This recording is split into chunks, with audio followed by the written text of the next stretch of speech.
Hey, everybody. Welcome to this episode. I'm Jason Weaver, Fractional Chief Product Officer for Growth Stage Companies. I'm joined from my friend here, Mike Harmon. It's going to be a great episode. He's got a lot to talk about, what he's been up to. Mike, why don't you give everybody a little bit about your background? Sure. I'll keep it focused on the world of startups, but for a healthy portion of my career, I have been the first marketer hired for early stage technology based venture backed companies. So I've been deeply involved in commercializing things that are brand new and getting those companies from 0 to 1 and beyond. And I've done it in a couple of different industries, which has given me, I think, a pretty good vantage point to see, sort of what the commonalities and some of the differences are when you're doing this very hard thing of, growing a company. Thanks. And I've known you long enough to know you've worked in SaaS, hardware, software, musician, obviously, the guitars.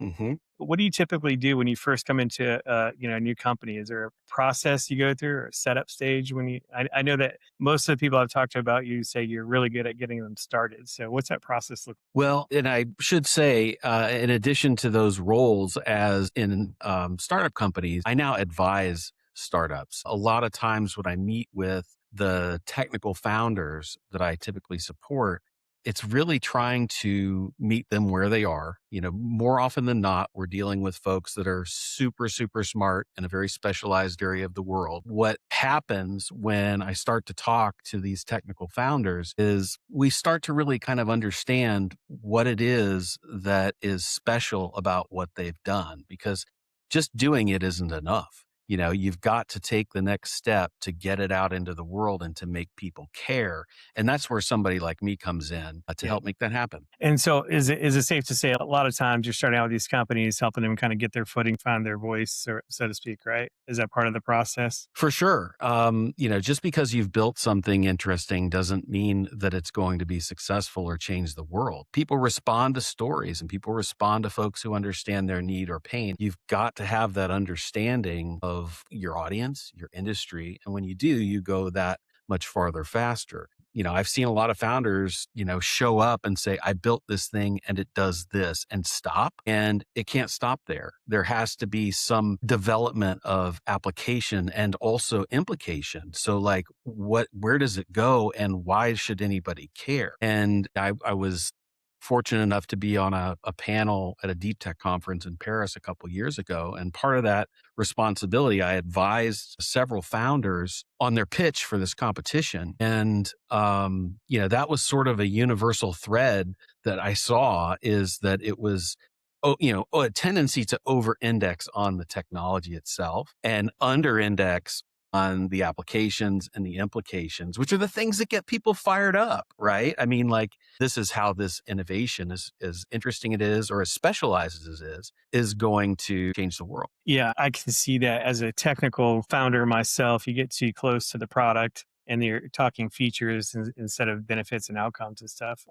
Maybe you can expand upon that, walking through that process and how you've done that, or an example company. You can disguise names if you have to. When I start, I really just want to meet them where they are. Let me see what you've got. No judgment, just give it to me. Let me try to absorb it and see where it's coming from, and listening carefully and asking clarifying questions. I've spent the last couple years of my career investing in getting certifications as an executive coach. And so one of the things that helps in this process is that sort of removing judgment and asking powerful questions to get them to think about things in a more expanded way. But, the other thing I don't do is I don't pretend to be a subject matter expert on their technology, but I do generally take their claims at face value. And then I force the conversation out of the technical lens and into a practical and market facing one. Right. And nearly every time there's just sort of this light bulb that goes off with the founder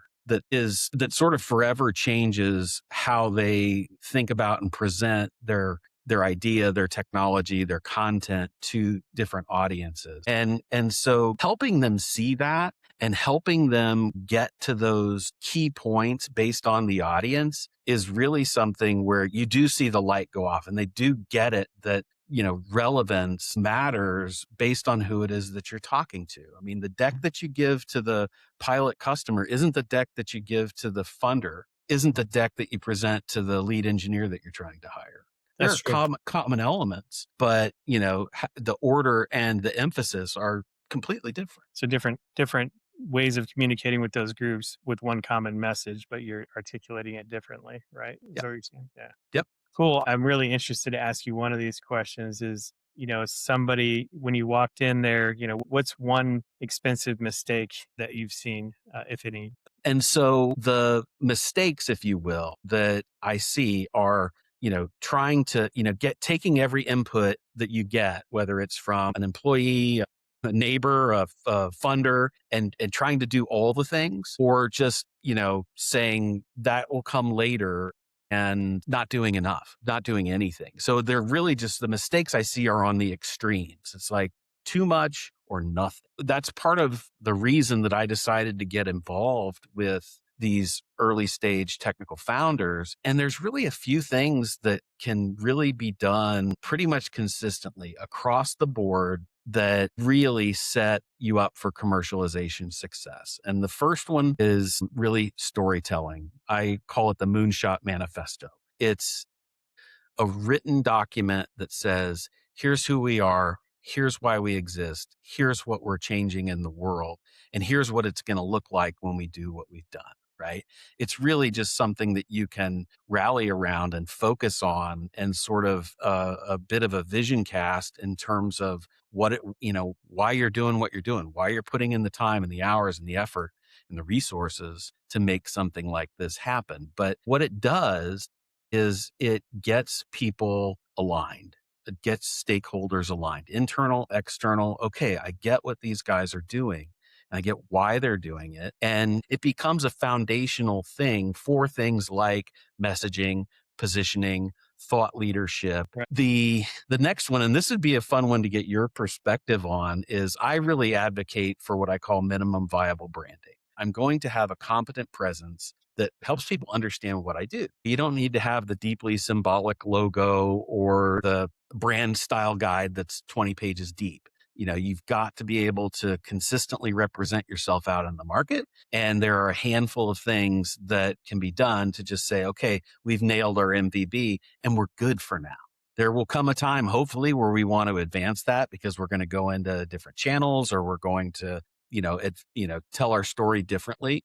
But like VB, that's all you need. That's great, Mike. Because I mean, so yes, I have started many technology companies, and you get caught up in the branding and the logo, and you get paralyzed by all those marketing and branding and communication kind of decisions you have to make. I really like the term MVB because that's what you need to do. Like get out there, start selling, but have enough clarity and confidence in your brand and your message to do that, but don't over engineer it, right? So That's right. That's right. that's There beautiful. is a sweet spot, and it's not that far afield from, it's not a huge lift to get there if you're working with the right people and you understand what the goal is and why. Do you have a certain industry that you typically work with? Or are you applying the same approach and formula to multiple industries? It's really at this stage, if you're looking at that pre-seed to Series A range, I'm agnostic in terms of industry. In fact, it's cool for me because I'm a very curious person and I love innovation and I like to be exposed to different things. Like just in the last week, I've talked to folks who are looking to replace rare earth metals in electronic vehicles, or a company that has mastered some techniques of using this substance called nitinol, which has gotten some traction in medical devices. So like there's so many different deep tech subsegments that are interesting to me. And at this stage, what I bring to the table applies. So I really appreciate the fact that I can have exposure to all these different things. I'm smart enough, I think, to get my head around most of what's going on, but I don't need to be a subject matter expert to bring the value to the technical founder. Good. Okay. Yeah, that's good. So you can apply that to multiple things. I have a question because I'm curious on my side.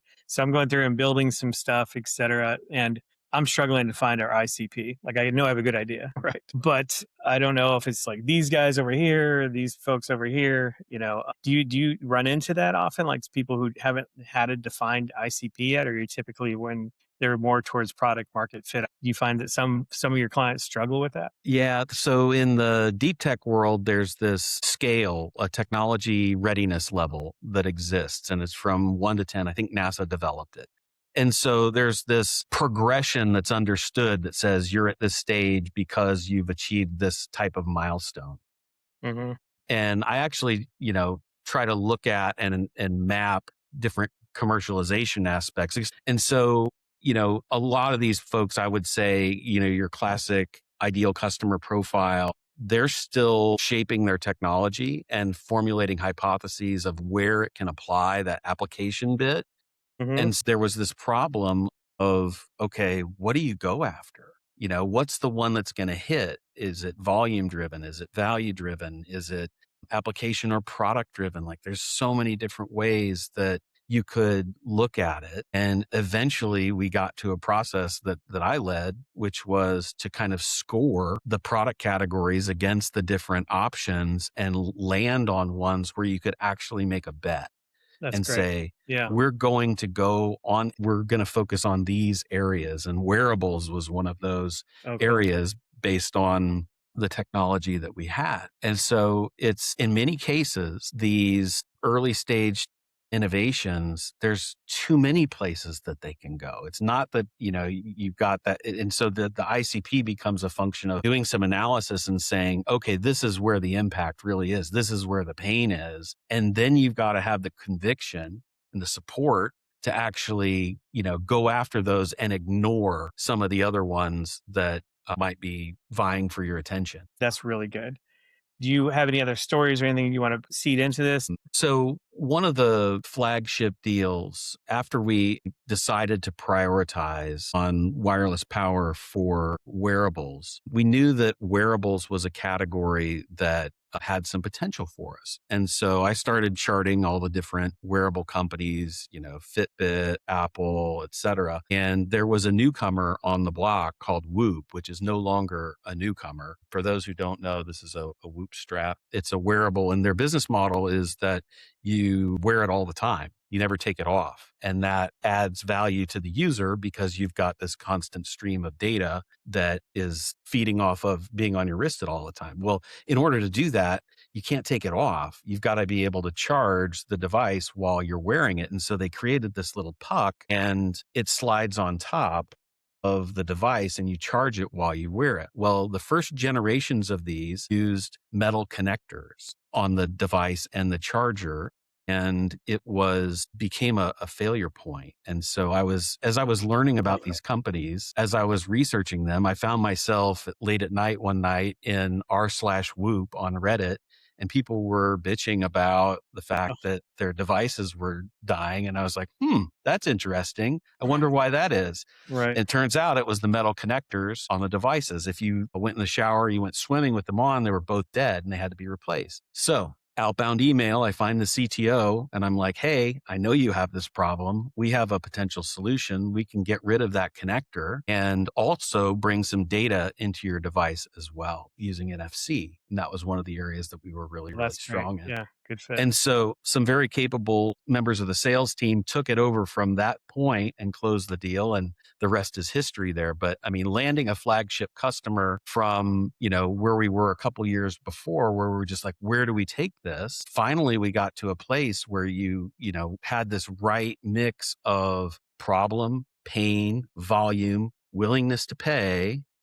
And all of a sudden you've now, crossed that chasm in a Amazing. very, very meaningful way. That's a great story. Yeah. And so much can be said by listening to the audience, what's out there, and narrowing in that targeted messaging. Cool. So we've been talking with Mike Harmon here, Hardtech's CMO. I've known Mike for a while, and we both worked for a mutually successful entrepreneur CEO before. And having some lunch with him one day, he said, Mike is the best at getting your company going from 0 to 1 in marketing, getting you on the runway and allowing your company to take off. I've seen Mike work. I know that's good. And Mike, any parting words to leave with folks here? Well, I appreciate that compliment very much. And I take it to heart. And it's actually why I'm doing what I'm doing. I have, and I will continue to help those people bring those innovations to market and get traction and get visibility and ultimately lead to success. I've got a good track record there, and it's why I'm continuing to do that in this way. And so I'm looking forward to the next crop of technical founders and serve in an advisory way through my practice. Amazing. So, Mike, thanks for your time today. Great to talk to you. Thanks for taking time for this podcast. Always a pleasure, Jason. Great to talk to you.